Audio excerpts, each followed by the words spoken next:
चलिए आज ऊपर थोड़ा सा प्लांट्स को देखते हैं क्या हालत हो रही है, क्योंकि 3 दिन हो गए बच्चे आए हुए थे।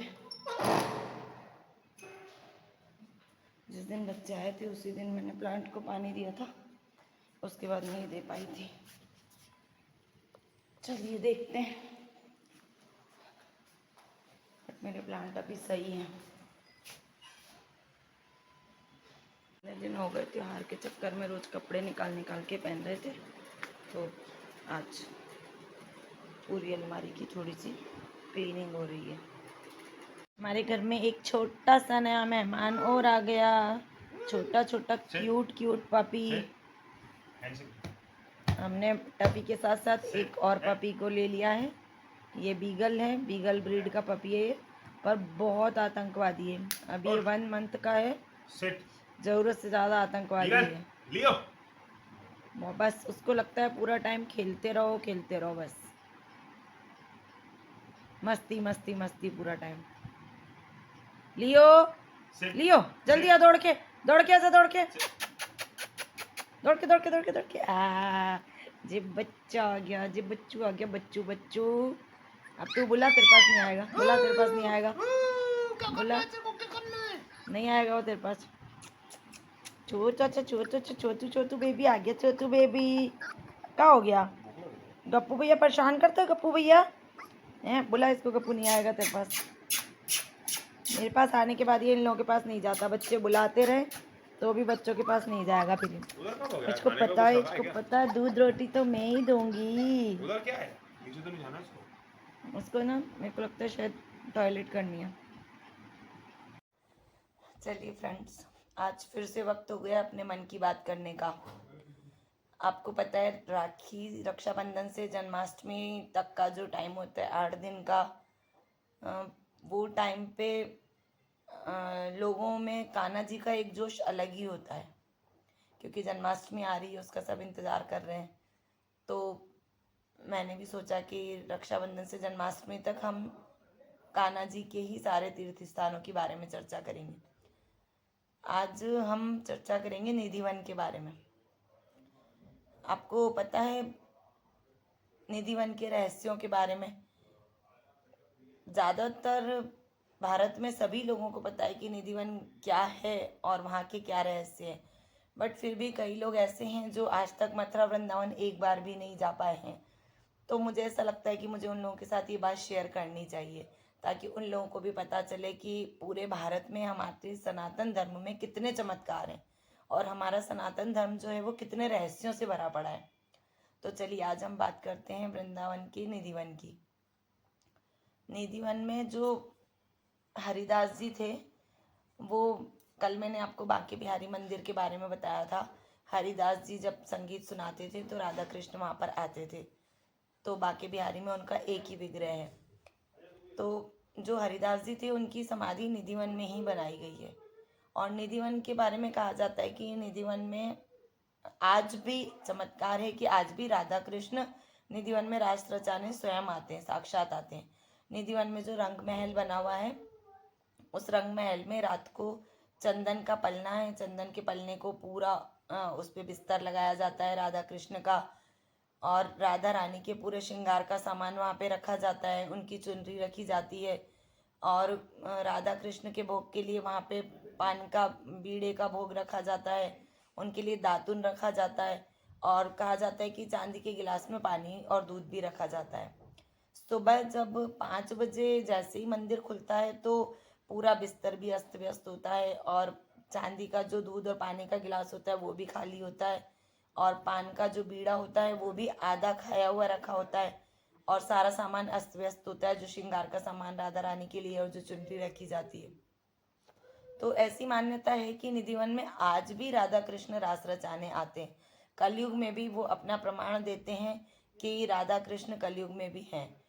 और वहाँ की एक खास बात और है कि वहाँ पर जितने भी पेड़ हैं, हर जगह पेड़ की जो शाखाएं होती हैं वो ऊपर की तरफ जाती हैं, और निधिवन में जितने भी पेड़ हैं वो सब नीचे की तरफ शाखाएं लटकी हुई हैं, और सारे पेड़ वहाँ पर एक दूसरे से जुड़े हुए हैं। वहाँ पर जोड़ों में पेड़ हैं, सिंगल पेड़ एक भी नहीं है, जितने भी पेड़ हैं वो जोड़ों में हैं। तो कहा जाता है कि वो जितने भी पेड़ हैं वो राधा कृष्ण के दास दासियाँ यानी कि गोप गोपियाँ हैं। और रात में जब राधा कृष्ण रास रचाते हैं तो वो गोप गोपियाँ भी अपने असली रूप में आ जाते हैं और निधि वन में कान्हा जी के साथ रास रचाते हैं। और सुबह होते ही वो सब अपने वापस से असली रूप से वापस पेड़ बन जाते हैं।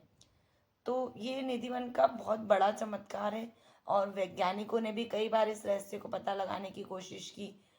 कई बार वैज्ञानिक लोगों ने रात में निधिवन में रुकना चाहा और कई लोगों ने वहाँ पे कोशिश की, इतिहासकारों ने कोशिश की कि निधिवन का रहस्य पता लगा सकें। तो रात में जो भी रुकने की कोशिश करता है वो या तो पागल हो जाता है या अंधा हो जाता है। तो निधिवन में कहा जाता है कि रात में कोई रुक ही नहीं सकता। इंसान तो इंसान, जो पशु पक्षी दिन भर निधिवन में रहते, वो पशु पक्षी भी शाम होते ही, रात के 7 साढ़े 7 बजते ही वो भी निधिवन को छोड़ के पता नहीं कहाँ चले जाते हैं। कहा जाता है कि एक चिड़िया के चहकने की आवाज़ नहीं होती वहाँ पे रात्रि से लेके सुबह 5 बजे तक, और एक पेड़ का पत्ता भी नहीं हिलता जब राधा कृष्ण रास रचाने आते हैं। तो ये एक बहुत बड़ा एक मतलब इसका भेद आज तक कोई नहीं पा पाया। सभी लोग कोशिश कर रहे हैं कि निधिवन के रहस्य को जाने, उसका पता लगाएं, लेकिन आज तक निधिवन का रहस्य कोई पता नहीं लगा पाया।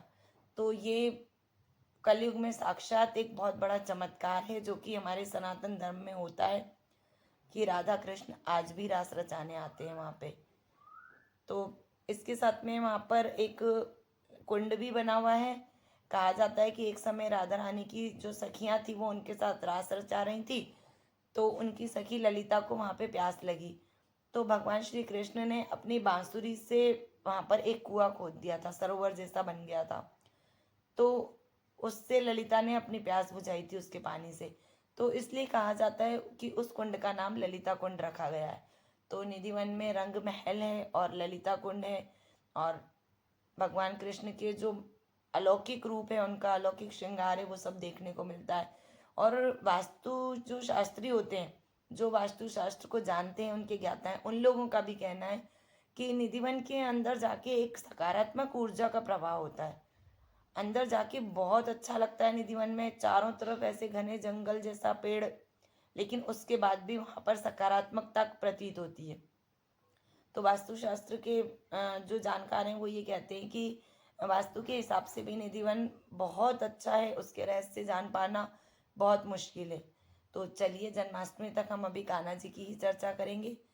तो निधिवन के बारे में आप लोगों को अगर कुछ पता हो तो मेरे को कमेंट बॉक्स में ज़रूर बताएं। मेरे ब्लॉग को लाइक और सब्सक्राइब ज़रूर करें, और जो लोग अभी तक मथुरा नहीं गए वो निधिवन के रहस्य के बारे में देखें और सुने, तो मुझे भी अच्छा लगेगा। चलिए, मिलती हूँ थोड़ी देर बाद। चलिए फ्रेंड्स, आज अनुज को खानी है इंदौर की फेमस दूध वाली सेव भाजी। तो चलिए आज मैं बनाती हूँ दूध वाली सेव भाजी। शाम का टाइम हो गया, अब किचन में चलते हैं, थोड़ा सा काम करते हैं। नोनू नहीं नहीं नहीं, ये हमारे छोटे उस्ताद, ये बस बिल्कुल पीछे पीछे पीछे पीछे, इनको आवाज़ देने की भी ज़रूरत नहीं होती, ये अपने आप से पीछे पीछे आ जाते हैं। खुशबू सूंघ के समझ में आ जाता है इनको कि इनके पास जाना है। नोनू तुम बैठ गए? ओले भैया, ओले भैया, ओले भैया। नोना बाबू, नोना बाबू, नोना बाबू बैठ गया? बैठ जाओ, बैठ जाओ, सिट सिट। अभी इसको भूख लगी है क्योंकि ये सो रहा था 2 घंटे से, तो अभी मेरे पीछे पीछे घूमेगा क्योंकि इसे बहुत ज़ोर से भूख लगी हुई है। तो अब ये दौड़ लगाएगा जिधर मैं जाऊंगी उधर। चलिए, इसको भी सेरेलक देते हैं, इसका भी टाइम हो गया, और मैं बनाती हूँ सेव भाजी दूध वाली। ये मैंने प्याज टमाटर काट लिए हैं, मैं प्याज टमाटर हरी मिर्ची वाली सेव भाजी बनाऊंगी। दूध वाली सेव भाजी विद सिरके वाले प्याज। देखिए, महिमा और खुशी के जाने के बाद ये इतनी उदास हो गई थी। अब ये अनुज कोशिश कर रहा है कि इससे थोड़ा सा उदम और मस्ती करने की, क्योंकि दिक्कत दे रही है। खाना वाना खाने में 2-3 दिन परेशान करती है, बच्चे चले जाते हैं तो। तो अब अनुज लगा है उसके साथ कि वो कैसे तो खाना खाए। देखिए अब थोड़ा सा ठीक लग रही है, मस्ती करना शुरू किया है इसने।